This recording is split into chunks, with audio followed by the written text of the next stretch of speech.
Well, the title of today's message is Back to the Source, and you'll see it says Back to the Source. There's many sources in our lives, but there is only one source. And the S is capital to refer to God. And so today I'll be sharing on Back to the Source. Point one is about being steadfast, safe, and satisfied. And I really love these three words. If you just let them sort of go into your heart, the word steadfast, safe, satisfied. You know, there's some pictures in the Bible that help us understand God's heart for us. They help us understand God's heart. They're so clear, these pictures. They're so powerful.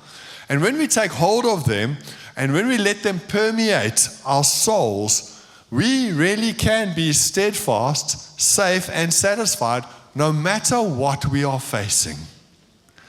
Because they remind us of how the Father created us to live. This really is how He created us to live. Day by day, He wants us to be steadfast and to be safe and to be satisfied. So the first picture is of the tree planted next to a stream of living water. And we find this picture in Psalm 1 as well as in Jeremiah 17. It's a picture of being steadfast.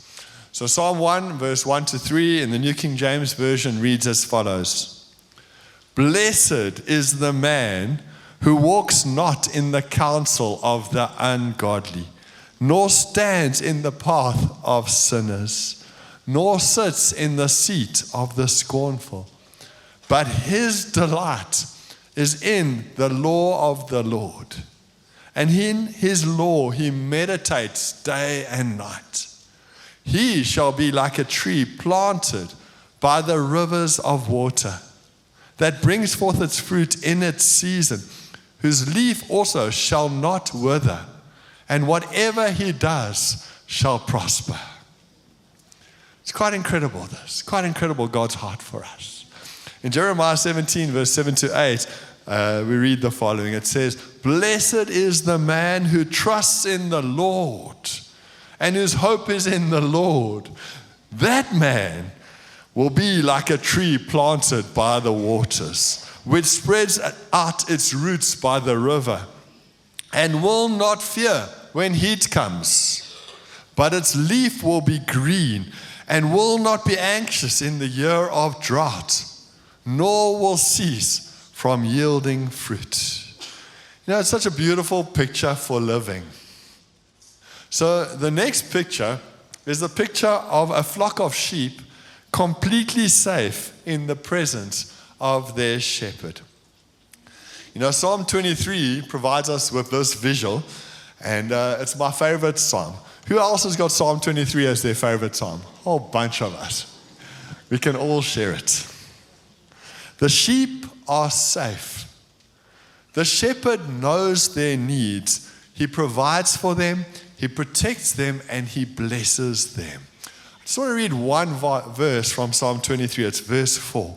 Psalm 23 verse 4 says, Yea, though I walk through the valley of the shadow of death. Listen, that isn't like yay.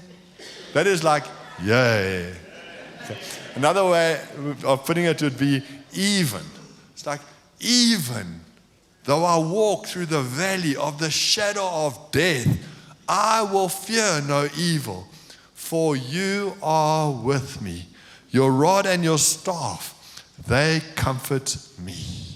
Psalm 95 verse 7 says, For he is our God, and we are the people of his pasture, the flock under his care.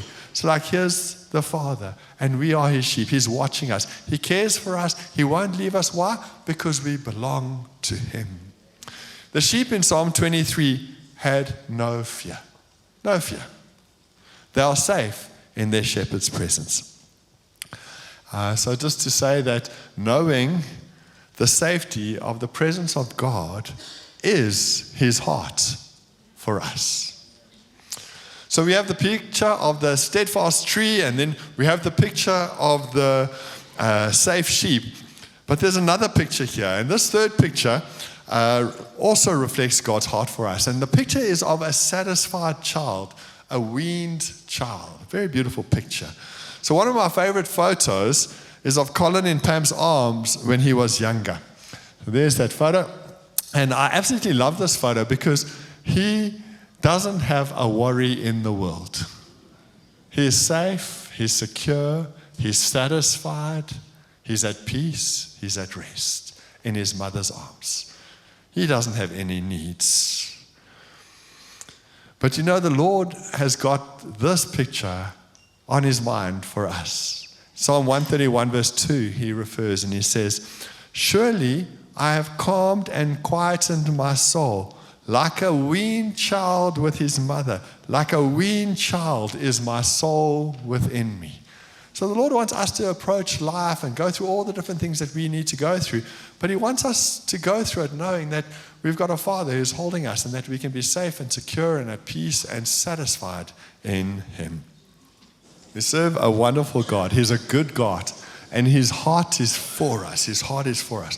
So before we step into point number 2, let's take a look at Abraham and Lot, because they provide us with a contrasting example of either being rooted in God, being rooted in the source, in God himself, compared to being rooted in a leaky bucket. Now, I'm going to share more about leaky buckets in point 2. But in Genesis 12, verse 1 to 3, in the New International Version, we read, the Lord had said to Abraham, go from your country, your people, and your father's household to the land that I will show you. I will make you into a great nation, and I will bless you. I will make your name great. Who's going to do this? Abraham in his own strength? No, God's going to do it.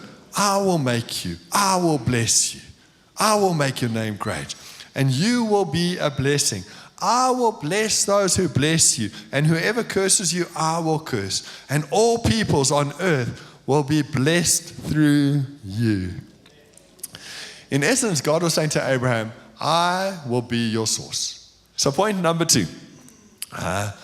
As I've just mentioned, God's heart for you and me is that we live lives that are steadfast, safe, and satisfied. To tell you the truth, the world out there, they need us as God's children to be steadfast, to be safe, to be satisfied. When they encounter us, that is what they should be experiencing. People who are full of trust in the Lord, they're not afraid, and they keep on producing fruit day after day after day. But we have an enemy, and he wants the complete opposite for us. The Bible tells us that the enemy is a thief and that his goal is to rob and to kill and to destroy. It's a horrible job description, this. It really is, but that's what he does. He wants to rob and kill and destroy. God wants us to put our roots deep into his living water, into him, the source. But through lies and deception, the enemy tempts us to put our roots into another source. Dallas Willard, in his book titled Life Without Lack, says the following. He says, Satan hooks us by deceiving us and leading us into foolish ways of thinking about our desires. Desires to dominate others, desires to look good, to enjoy what our body cries out for. These become preeminent in our minds, the driving force in our behavior, and the source of so much evil in the world. You can just think about the evil in Sodom and Gomorrah. It was an evil place. But if you look around at our world today, I think there are places that are very much like Sodom and Gomorrah around the world. Places that are full of wickedness. So Dallas Willard goes on to say, he says this, Satan uses not only our desires to deceive us, but also our fears. Remember, the devil can't make us do anything. He can't make us do anything. All he can do is tempt us and deceive us so that we make the choice to put our roots into a leaky bucket. Satan uses not only our desires to deceive us, but also our fears. Fear that we will not get what we desire can provide the motivation for actions that cause so many of our problems. 1 Peter 5, verse 8 to 9 says the following, Be self-controlled and alert.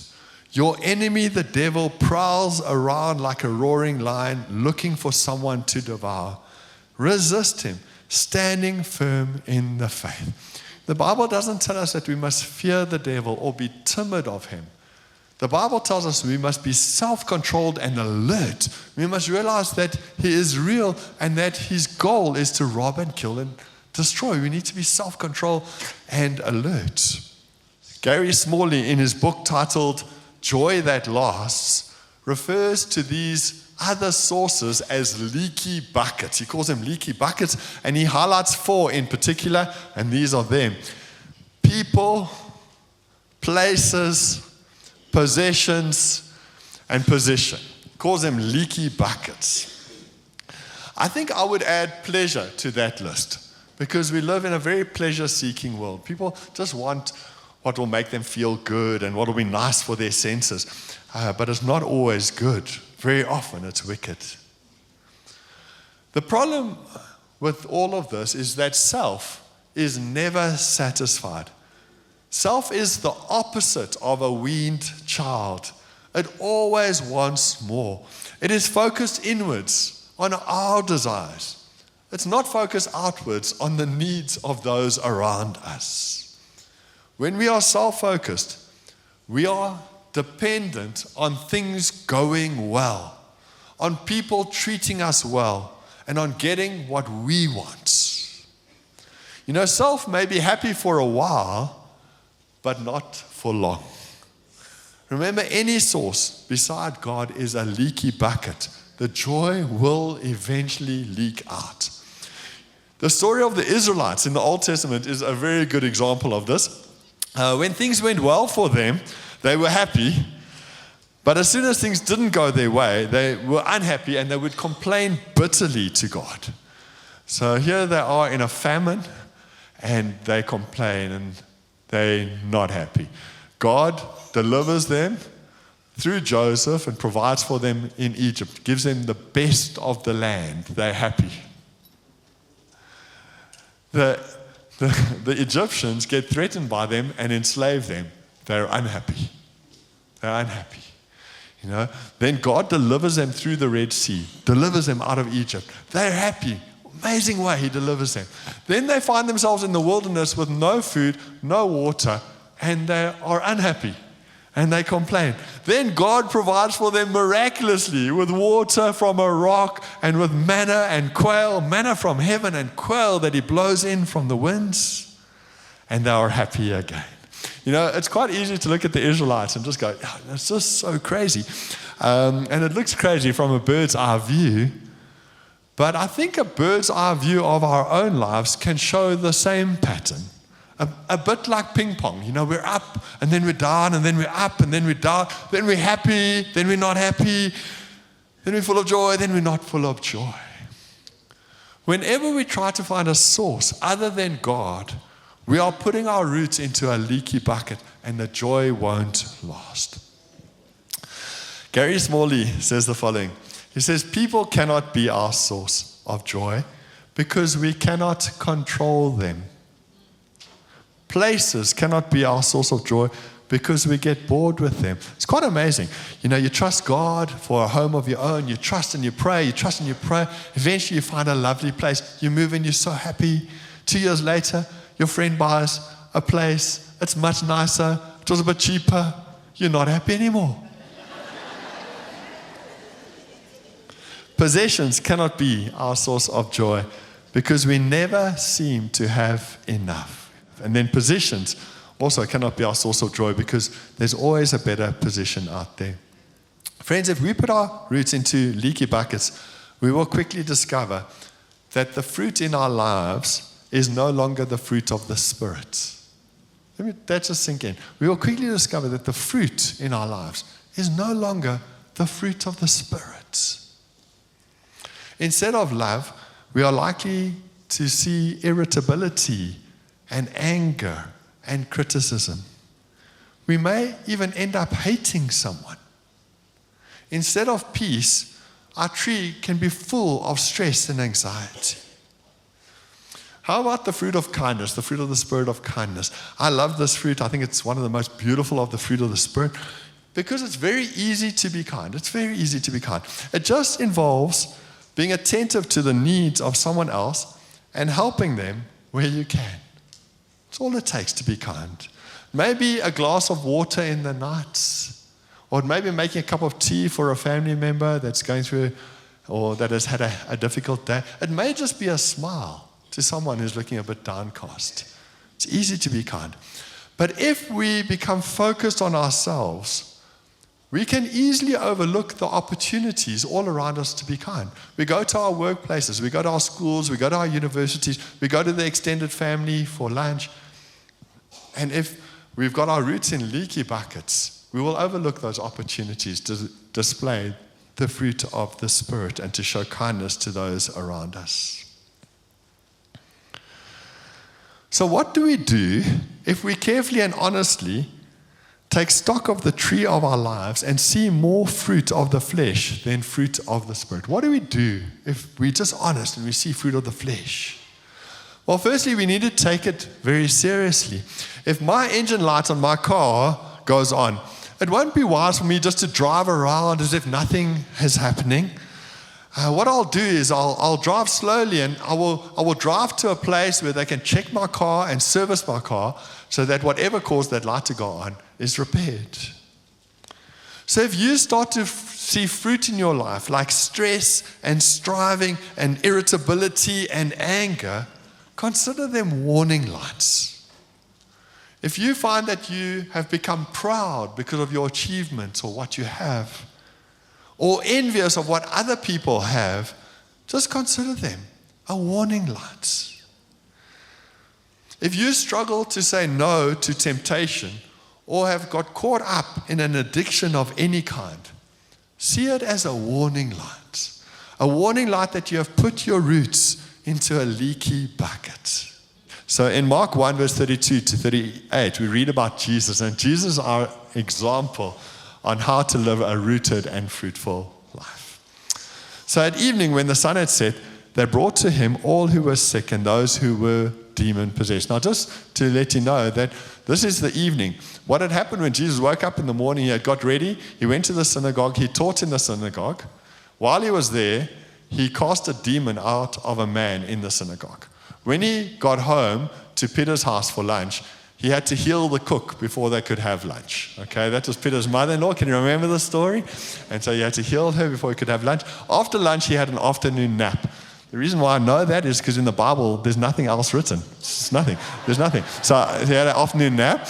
And then in the evening, we get to this point again. It says here, and at evening, when the sun had set, they brought to him all who were sick and those who were demon-possessed. And the whole city was gathered together at the door. It's quite a daunting sight to open your door and the whole city's there. Then he healed many who were sick with various diseases and cast out many demons. And he did not allow the demons to speak because they knew him. Now in the morning, having risen a long while before daylight, he went out and departed to a solitary place, and there he prayed. And Simon and those who were with him searched for him. When they found him, they said to him, "Everyone's looking for you." But he said to them, "Let us go into the next towns, that I may preach there also, because for this purpose I have come forth." You see, Jesus gives us an example of being rooted in his Father. He was steadfast. He was safe. He was satisfied in his Father's love. And he would go to his Father day by day by day, just to spend time with his Father and to say, "Father, what do you want me to do today?" And the Father had spoken. He said, "Go to the other towns. Go minister the good news to other towns." And maybe Jesus said, "But Father, what about those people in the village that are waiting for me?" I think the Father said, "They can follow you to the other towns." And so Jesus got his mandate from the Father because he was rooted in the source.